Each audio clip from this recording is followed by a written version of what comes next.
जय मसीह की आप सभी को केयर ऑफ गॉड के नई वीडियो में स्वागत है। आज हम भजन संहिता 121 की कुछ बातों को देखेंगे।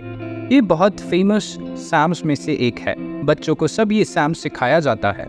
ये साम्स को सॉन्ग ऑफ एसेंस भी कहा जाता है, क्योंकि इस्राएली जब अपने मंदिर जाते थे तो वो ये गीत गाते हुए जाते थे।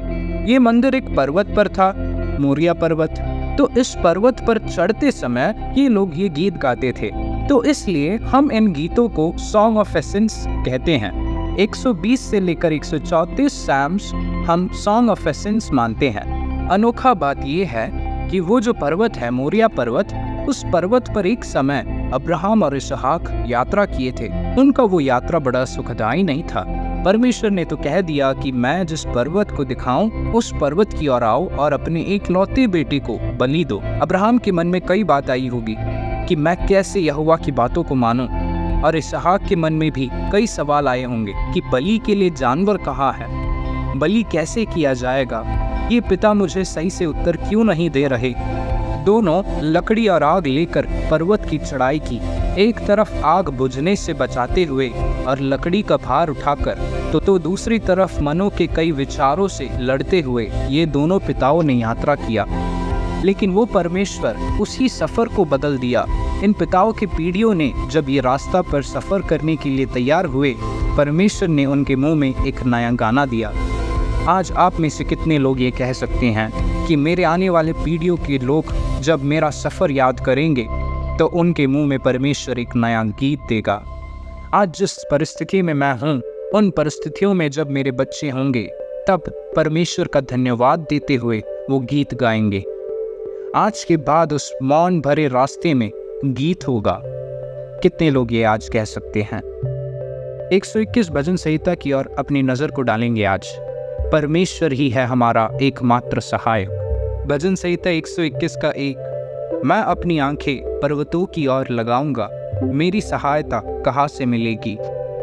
मुझे सहायता यहोवा की ओर से मिलती है, जो आकाश और पृथ्वी का करता है। हम सब ने कभी ना कभी लोगों की सहायता ढूंढी होगी। हम सब काम अकेले नहीं कर पाएंगे, इसलिए सहायता ढूंढने में कुछ गलत नहीं। लेकिन हमारा अल्टीमेट हेल्प स्वर्ग और पृथ्वी को बनाने वाले की ओर से आता है। बाइबल में हम देखते हैं कि जब परमेश्वर ने आदम को बनाया तो देखा कि वो अकेले रहना ठीक नहीं है और उसके लिए एक सहायक की आवश्यकता है। तब परमेश्वर ने सभी जीवित प्राणियों को आदम के सामने लाया, लेकिन वह उसके लिए उपयुक्त सहायक नहीं थे। एक बार सोच के देखिए कि एक कुत्ता आदम के पास आकर कहे कि देखो, मैं आपके इस वाटिका को सुरक्षित रखने के लिए मदद करूंगा, या एक घोड़ा आकर आदम से कहे कि देखो, मैं आपको इस वाटिका के एक ओर से दूसरी छोर तक यात्रा करने में मदद करूंगा। लेकिन सच तो ये है कि आदम को ऐसी सहायता की जरूरत नहीं थी। फिर आदम को कैसी सहायता की जरूरत थी? उसे चाहिए था एक साथी जो उससे बातचीत कर पाए, अपने विचार को बांट सके, जो उसे एक निर्णय लेते समय सहायता कर पाए। मुसीबत के समय उसे एक विश्वास हो कि मेरे पीछे खड़े होने के लिए कोई है। इसलिए परमेश्वर ने एक हव्वा को बनाया, लेकिन एक सहायता होने के बजाय हव्वा एक संकट का कारण बन गई। उत्पत्ति 3 के 12 में आदम ने हव्वा को दोषी ठहराते हुए कहा, जिस स्त्री को तूने मेरे संग रहने को दिया है, उसने उस वृक्ष का फल मुझे दिया और मैंने उसे खा लिया। शायद हव्वा की आदत रही होगी कि अच्छे फलों को चुनकर आदम के साथ बांटे। दुर्भाग्य से ये सहायता आदम के लिए एक विफलता का कारण बन गया। इसलिए आज जान लो कि परमेश्वर ही है मानवता का इकलौता सहायक। जब अन्य लोग मूर्ति पूजा और बलिदान के लिए ऊंचे स्थानों की तलाश करते थे, ये विश्वास करते हुए कि वह स्वर्ग के जितने करीब होंगे, उनके देवता उतना ही बेहतर प्रतिक्रिया देंगे। लेकिन भजन संहिता 121 हमें एक अलग सच्चाई की याद दिलाती है कि हम उस परमेश्वर की आराधना करते हैं जिसने इन पहाड़ों को, स्वर्गों को और पृथ्वी को बनाया। जब लोग उस मोरिया पर्वत पर चढ़ते थे ताकि वह यहोवा के लिए बलि चढ़ाए, तो शायद वह चढ़ाई के कारण हांफते रहे होंगे और सांस लेने के प्रयास में उनके मुंह से एक गीत निकला होगा, मेरी सहायता यहोवा की ओर से है जिसने ये पर्वत को बनाया। नए नियम विश्वासियों को खुश होने की एक और वजह ये है कि यीशु ने हमें अनाथ नहीं छोड़ा।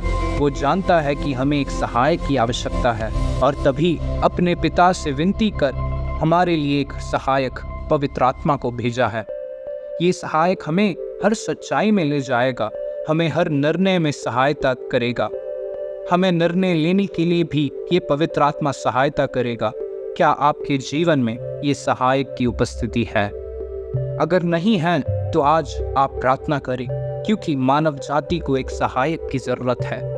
परमेश्वर हमारा एकमात्र रक्षक। भजन संहिता 121 के 5 में लिखा है, यहोवा तेरा रक्षक है, यहोवा तेरी दाहिनी और तेरी आड़ है। बाइबल में हम एक कैन को देखते हैं जिसने यहोवा से पूछा कि क्या मैं अपने भाई का रखवाला हूँ। एक बड़ा भाई होने के नाते क्या उसका कर्तव्य नहीं था कि वो अपने छोटे भाई का देखभाल करे? कैन ने वो कर्तव्य पूरा करना छोड़ दिया। अपने भाई की हत्या करने से भी वो संकोच नहीं किया। तो इस दुनिया में जब ऐसे रखवाले और रक्षक हैं जो अपनों को ही मारते हैं, तो हमें एक ऐसी रक्षक की जरूरत है जो सचमुच हमारी रक्षा कर पाए। इसलिए 121 में लिखा है कि वो ही मेरा रक्षक है, मेरी दाहिनी और मेरी छाया है। क्या आप ये मानते हैं कि यहोवा ही आपका रक्षक और रखवाला है? इस दुनिया की कोई और व्यक्ति नहीं, किसी और व्यक्ति पर आश्रित नहीं, सिर्फ परमेश्वर ही आपके रक्षक और रखवाले हैं। परमेश्वर वो रक्षक जो कभी नहीं सोते और कभी नहीं ऊँघते हैं। भजन संहिता 121 का 4 पे लिखा है, सुन इस्राएल का रक्षक ना ऊँघेगा और ना सोएगा। जब यहाँ के रखवाले और रक्षक सो जाते हैं और हमारी रक्षा करना भूल जाते हैं, तो हमारा परमेश्वर कहता है कि मैं कभी नहीं सोता। नूह जो अपने परिवार का रक्षक था या रखवाला था, जिसने एक जहाज बनाकर अपने परिवार और जानवरों की रक्षा की, उसने जब बाढ़ सब खत्म होने पर खेती किया तो उसे मन किया कि वो दाख मधु पीकर सो जाए। उसके सोने के कारण उसका बेटा शापित हुआ। उसी प्रकार एक लोत को हम देखते हैं जिसने अपने परिवार को सोदोम और अमोरा की दुष्टता से बचाया। उसने भी एक बार सोचा कि दाख मधु पीकर सो जाते हैं, और उसके सोने के कारण उसकी 2 बेटियों ने गलत और घिनौना काम किया।